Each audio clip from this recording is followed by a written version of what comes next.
I'm going to go ahead and do a second video. So if you are like looking at my videos and saying, hey, she's wearing the exact same thing in this video, it's because I'm recording video number 2 because the baby is down and Esther is still out with her dad. So we're going to do it. But let's be real. I got clean hair. I got clean clothes. So I'm doing really good. I'm doing better than most days. Don't know about you, but it is true. Anyways, so I want to just share a few tips and mindsets that have helped me when it comes to tackling homeschool. So the first thing is setting a goal. Setting a goal for what you want to accomplish, what you want your child to accomplish this year, this 3 months. And if you know me, you know that I'm all about goal setting and like prioritizing your life and having systems in place. And I can go a little crazy with it. But when it comes to homeschool, that's not what I'm talking about. I'm talking about just really simple, like what would make this year a win? And if you can, like, incorporate your child in that, ask them what they would like to learn, what they would like to get at the end of the year, or the end of 6 months or semester, whatever that time frame is for you. So for us, it would feel like a really great year and win if Esther knows and recognizes the alphabet, and knows the majority of the letter sounds. If we can get that down, that's awesome. That's like a great foundation. The other thing, which I talked about it in the video of just our homeschool update, is one of our main goals is I just want her to have a good biblical foundation. I want her to have an understanding of who God is. I want her to just like, I want to set that foundation for having a relationship with God. And that's my number one goal. It's also why I know that we're doing the right thing when it comes to homeschool and when it comes to teaching our kids ourselves. We as me and my husband, my family, because we get to set the temperature and we get to set the atmosphere and the environment of what they're learning, and we get to decide what they learn and prepare them the way that we feel they should be prepared. And I feel they should be prepared in a completely different way than the public school system does. And I'm not bashing that. I'm just saying, like,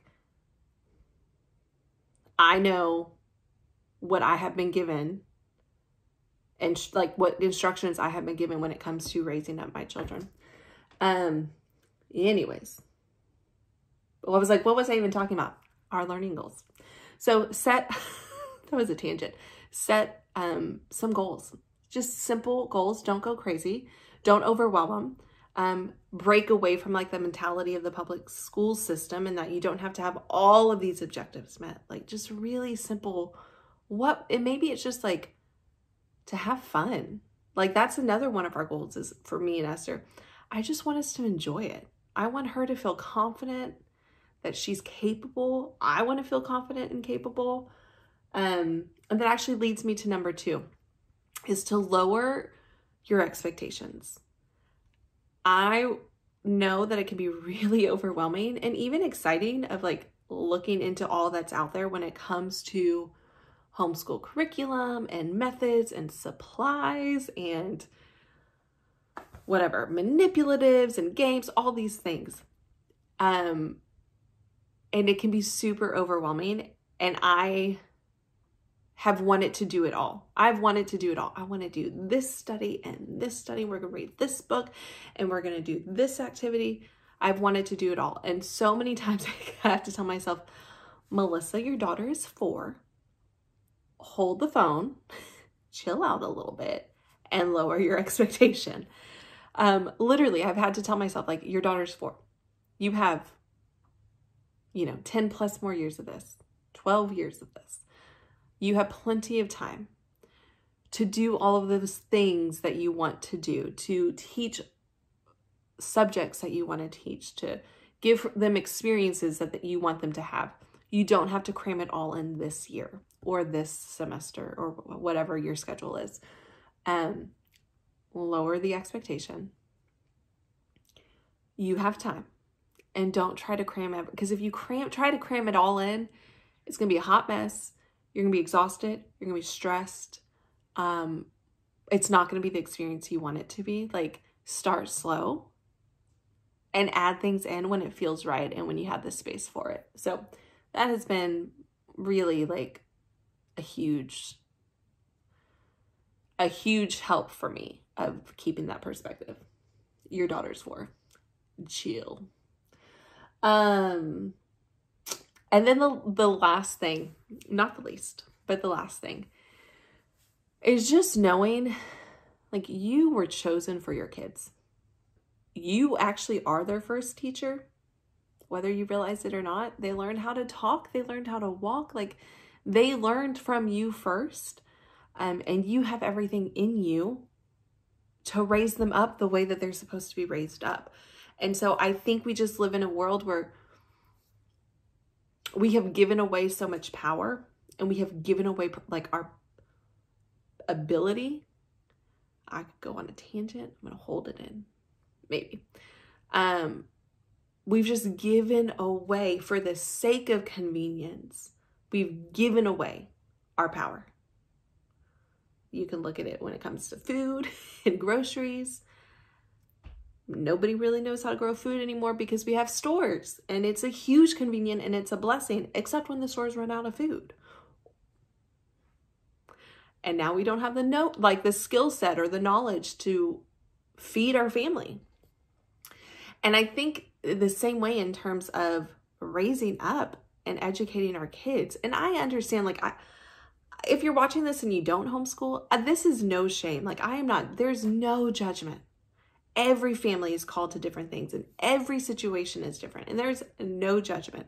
But for those parents who are homeschooling or choosing to homeschool or find themselves in a position where they're forced to homeschool, don't lose heart. You are called. Like, you are chosen for your kids, and you have everything in you. And so for us, one of the reasons why we knew, even before this year, why we knew we were going to eventually homeschool, was because we want to be the first, like, we want to be the gatekeepers. We want our kids to learn and hear things from us first. The good, the hard, the ugly, the confusing, like all of it. Like, we want them to know it from us. I don't want them to know it from some kid at school. Like, I don't want them to know, we want to have that control. Because we were chosen. So if you find yourself in a situation like in a like you're homeschooling your kids and you didn't prepare for it, you didn't think you would be here, and you're questioning whether to do it, I just want to encourage you that you have what it takes because you were chosen as their parent. And that's all you need. Like, you don't need permission. Like, you have Holy Spirit in you to raise up your child the way that they should go. So anyways, I'm just going to know that, like, I'll go through tangent rabbit holes, but it's true. That is just, it's a mindset that it's a perspective that I've had to remind myself of when I'm starting to feel inadequate and that I can't do it or that I don't know how. And or when I get overwhelmed when I think about what's to come in the future, because I'm like teaching a 4-year-old, I got the ABCs. It's like, I got this. What happens when she's older? And, I was having a conversation with a friend. Well, what happens when she's learning algebra? I'm not the algebra teacher. The chemistry person, that is not me. But, one, we're not there yet. But 2, I'm her mom. We'll figure it out. I have what I need. you know, like we'll figure it out. Don't let the voices of this world strip away your power and confidence for what you are called to do. You are chosen. You have it. So I hope that's encouraging. Those are things that are helping me when I am getting a little weary or when I'm questioning my ability, and when I just need a little bit of a perspective check. So let me know if this is helpful. Let me know like what helps you, like what are some tips that have helped you get in the right frame of mind when it comes to teaching your kids. Yeah, and if there's anything else you want to hear, let me know in the comments or send me a message. And I hope you guys have a good day. I was so close. I had to mess it up on the end. Okay. Have a good day. Bye.